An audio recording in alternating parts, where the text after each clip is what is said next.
Bismillahirrahmanirrahim. Assalamualaikum warahmatullahi wabarakatuh.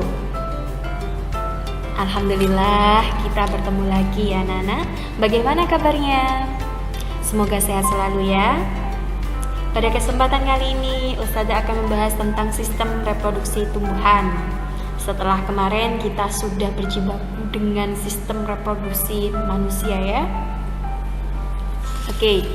Sebelum kita mulai, mari kita bismillah dulu seperti biasanya. Bismillahirrahmanirrahim. Semoga Allah selalu mempermudah kita dalam belajar. Amin.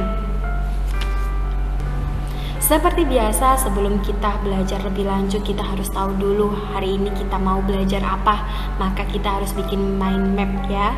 Vegetatif dan generatif itu adalah sistem reproduksi pada tumbuhan, yaitu ada vegetatif dan generatif.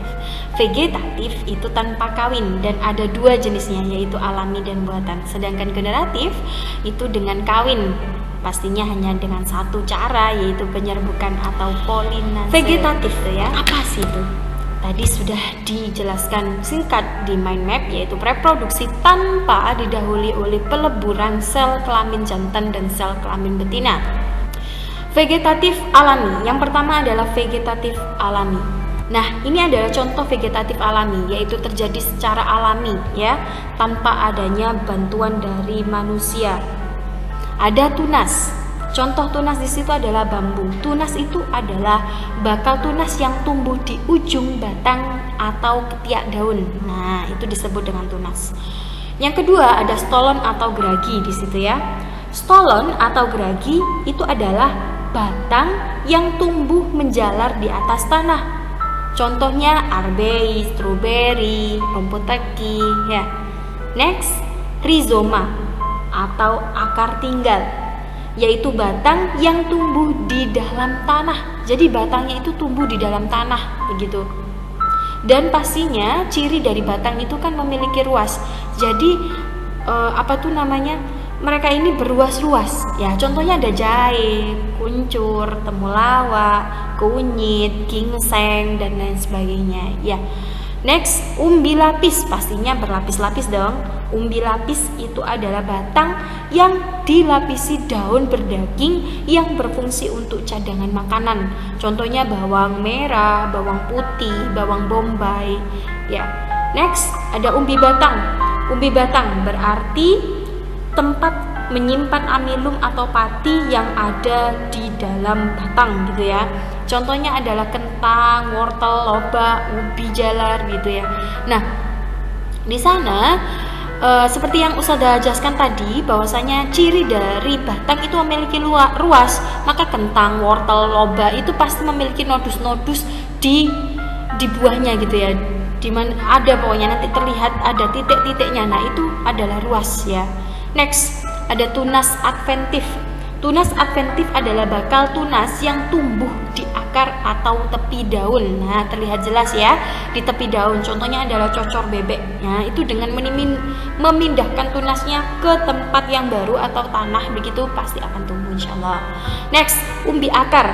Umbi akar adalah akar yang menyimpan cadangan makanan. Nah, contohnya adalah singkong, bengkoang gitu ya.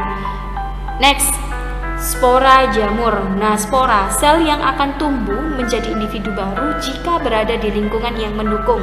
Nah, contohnya ada lumut, ada paku-pakuan gitu ya, dan jamur. Next, vegetatif buatan. Vegetatif itu pasti ini lebih familiar dari kalian ya. Pasti di rumah sudah pernah mencoba. Dulu pas waktu SD pasti pernah mencoba. Yang pertama adalah mencangkok. Nah, mencangkok ini hanya bisa dilakukan pada tumbuhan yang berkambium atau berkayu atau termasuk dikotil ya. Yang kedua adalah menyambung atau mengenten. Nah, menyambung ini tujuannya untuk dua jenis.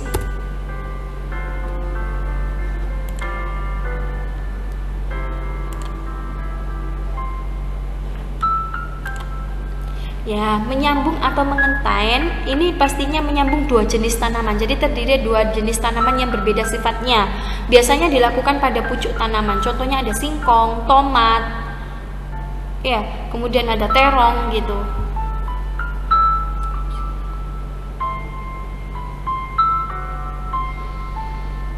Selanjutnya, menempel atau okulasi, menggabungkan dua jenis tanaman yang berbeda sifatnya dengan menggunakan lapisan kulitnya pada mata tunas. Contohnya adalah jeruk bali, jeruk limau gitu ya. Dan yang keempat adalah stek. Nah, ini paling banyak digunakan dan paling banyak menghasilkan individu baru begitu ya, yaitu dengan cara memotong-motong saja, motong-motong bagian tubuhnya dari tumbuhan itu, entah itu akar, batang atau daunnya begitu. Contohnya ada tebu, tanaman bunga, beberapa tanaman bunga dan singkong gitu ya. Yang terakhir adalah merunduk. Merunduk itu membengkokkan cabang atau ranting tanaman generatif. ke bawah. Generatif adalah reproduksi yang didahului oleh peleburan tanaman yang bisa digunakan betina. Bisa dilakukan Jadi, merunduk adalah bertemunya sel telur dan sel sperma. Macam penyerbukan itu adalah penyerbukan sendiri, penyerbukan tetangga. Penyerbukan tetangga itu maksudnya adalah berbeda daun gitu, tapi dalam satu tanaman.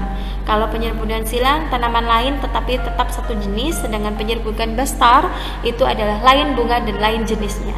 Nah, macam-macam penyerbukan itu dibantu oleh beberapa media begitu ya. Salah satunya adalah ada angin, ada air, dibantu oleh manusia, antropogami, kemudian zetiogami, perantara hewan, kemudian beberapa serangga begitu ya. Entomogami itu yang paling sering keluar, burung, ornitogami, kelelawar, keruk. Nah, berikut ini adalah gambar-gambarnya ya, dibantu oleh angin dan yang terakhir adalah teknologi reproduksi pada ini adalah teknologi reproduksi pada tumbuhan. Ada hidroponik, vertikultur, kultur jaringan pastinya, dan perwalian sifat. Hidroponik itu adalah cara penanaman tumbuhan dengan menggunakan larutan nutrisi dan mineral yang terlarut di dalam air tanpa menggunakan tanah. Ini sangat efektif sekali ya, karena dapat mengurangi lahan gitu ya. Jadi dia itu sangat hemat lahan gitu. Vertikultur juga termasuk dari hemat lahan gitu, karena dia disusun vertikal begitu. Budidaya tanaman yang tersusun secara vertikal. Nah, kultur jaringan ini adalah suatu metode perbanyakan tumbuhan dengan menggunakan sedikit bagian dari tumbuhan itu sendiri. Jadi ini pasti akan menghasilkan banyak sekali individu baru.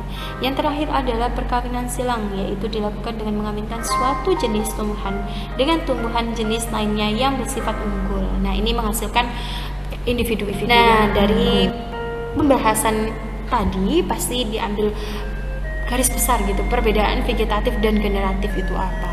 Jadi generatif itu fertilisasi, bertemunya sel telur dengan sel sperma ya. Jadi maksudnya adalah kalau pada bunga itu berarti serbuk sari dengan serbuk putih gitu ya.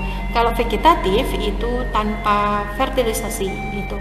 Kalau generatif melibatkan dua individu pastinya, dua induk, yaitu induk jantan dan betina, sedangkan vegetatif hanya melibatkan satu induk.